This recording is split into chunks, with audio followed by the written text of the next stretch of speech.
On arrive à l'étape que vous attendez tous, l'étape de la fabrication.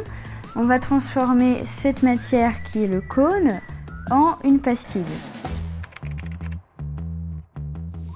Pour ça, vous allez avoir besoin de plusieurs choses. Vous allez avoir besoin du cône, d'un brumisateur ou de quelque chose pour humidifier le cône, du jonc qui est dans le kit avec les argentines, on va venir fixer la matière, et de film étirable pour recouvrir le moule. Vous allez aussi avoir besoin en outil d'un marteau pour planter les argentines dans le moule et d'une pince pour enlever les argentines si jamais il y en a une qui ne se met pas comme vous avez envie pour pouvoir l'enlever. Avant toute chose, je vais vous présenter le matériel. Dernière présentation, après on s'y met vraiment. Donc ça, c'est le gigolo qu'on vous a fourni. Il va servir à poser la pastille dessus et on va pouvoir étirer la matière. Au niveau du moule, à proprement parler, vous avez ici des repères. En chapellerie, les repères avec une croix ici, c'est toujours le milieu devant.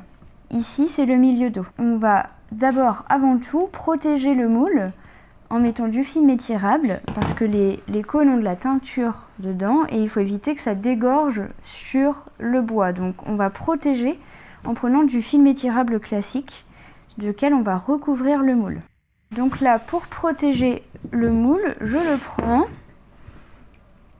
prends mon film étirable de cuisine et je vais tout simplement l'enrouler dedans pour bien protéger. Vu que le feutre il va aller jusque là, vous protégez bien à l'intérieur aussi. Vous pouvez faire un petit tour comme ça, vous êtes sûr. Vous voyez, vous venez bien lisser votre moule dans le film plastique. Ensuite, ce que vous allez pouvoir faire, c'est mettre votre cône de feutre à chauffer à la vapeur et on va arriver vraiment à l'étape du moulage. Pour arriver à cette étape, vous allez d'abord prendre le cône de feutre et vous allez le mettre dans une couscoussière. Donc là, moi j'ai une couscoussière, vous voyez, je le plie. J'ai mis de l'eau avec de la vapeur, la plaque est allumée. Et en fait, sous l'effet de la chaleur, l'eau qui est à l'intérieur va se transformer en vapeur et la vapeur va gorger le feutre de chaleur et d'humidité. Le feutre que vous avez dans votre kit, là il est assez rigide, mais une fois qu'il sera bien imbibé de vapeur, il va être complètement malléable et vous allez pouvoir vraiment le travailler comme vous avez envie de le travailler. Si vous n'avez pas de couscoussière, ne vous inquiétez pas, vous pouvez avoir tout simplement une bouilloire ou une casserole remplie d'eau. Ce qui est vraiment important, c'est la vapeur. Moi j'ai choisi la couscoussière parce que c'est plus simple pour moi. Mais si c'est vraiment pas indispensable comme matériel. Donc vous allez maintenir votre cône au-dessus de la vapeur. Il va vraiment falloir attendre qu'il soit gorgé d'eau. Vous allez voir apparaître des petites gouttelettes d'eau. Ça va être le moment où vous pouvez l'utiliser. Il ne faut pas hésiter à rester longtemps. Plus vous restez, plus ça va être facile après. Ça peut pas être trop humide ou trop chaud, donc n'hésitez pas à rester. Si vous êtes au-dessus d'une bouilloire, ça peut être 5-6 minutes de bain d'eau bouillante. Donc là, je vais vérifier. Je le réinstalle pour que la vapeur aille bien dans toutes les parties du cône.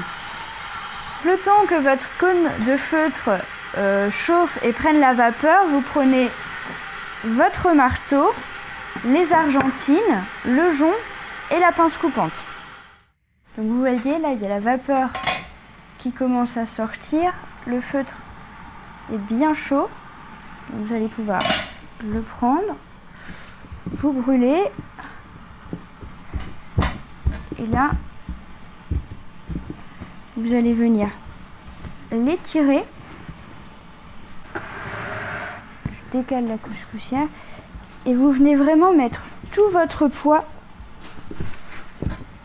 en vous brûlant sur la pastille. Vous pouvez tourner et vous faites ce mouvement là avec votre main, ça aide à étirer la matière.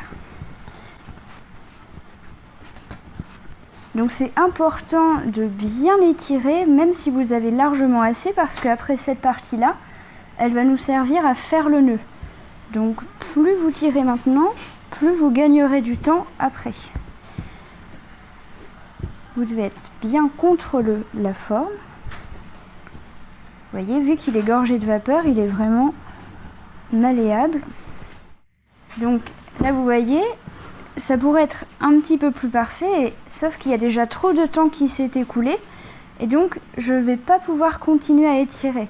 Le problème, c'est que si on étire alors que le feutre devient trop sec, on va casser la matière, et ce serait vraiment dommage. Donc là, vous voyez, je l'enlève, et je lui refais faire un petit bain de chaleur.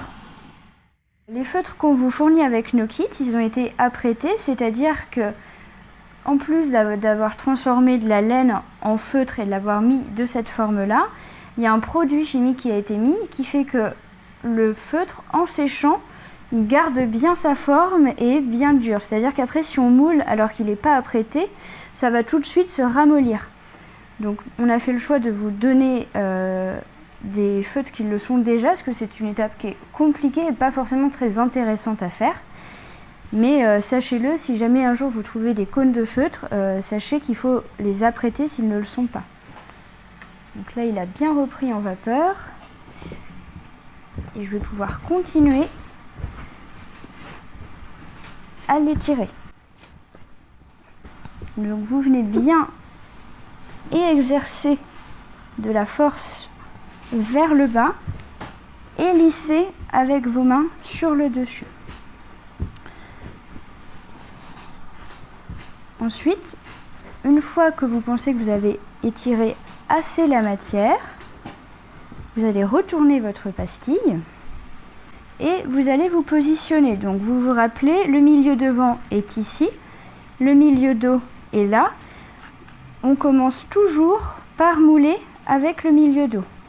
Vous avez aussi, pour vous aider, ce petit rebord.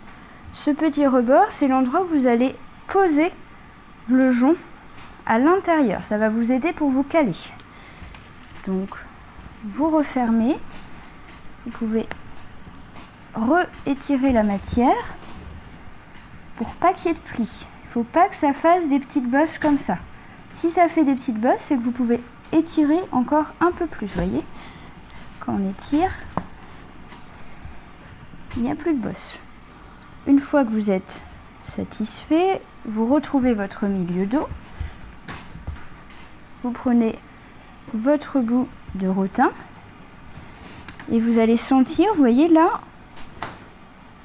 je sens que je suis contre le rebord. Donc une fois qu'on est contre le rebord, on prend une argentine, on la place et on vient la clouer avec le marteau. Les argentines, elles ont la propriété de se tordre, donc vous n'avez pas à enfoncer jusqu'au bout. Vous pouvez aussi la décaler. Le but, c'est vraiment juste de maintenir la matière. Et vous continuez, vous en placez une tous les 4-5 cm.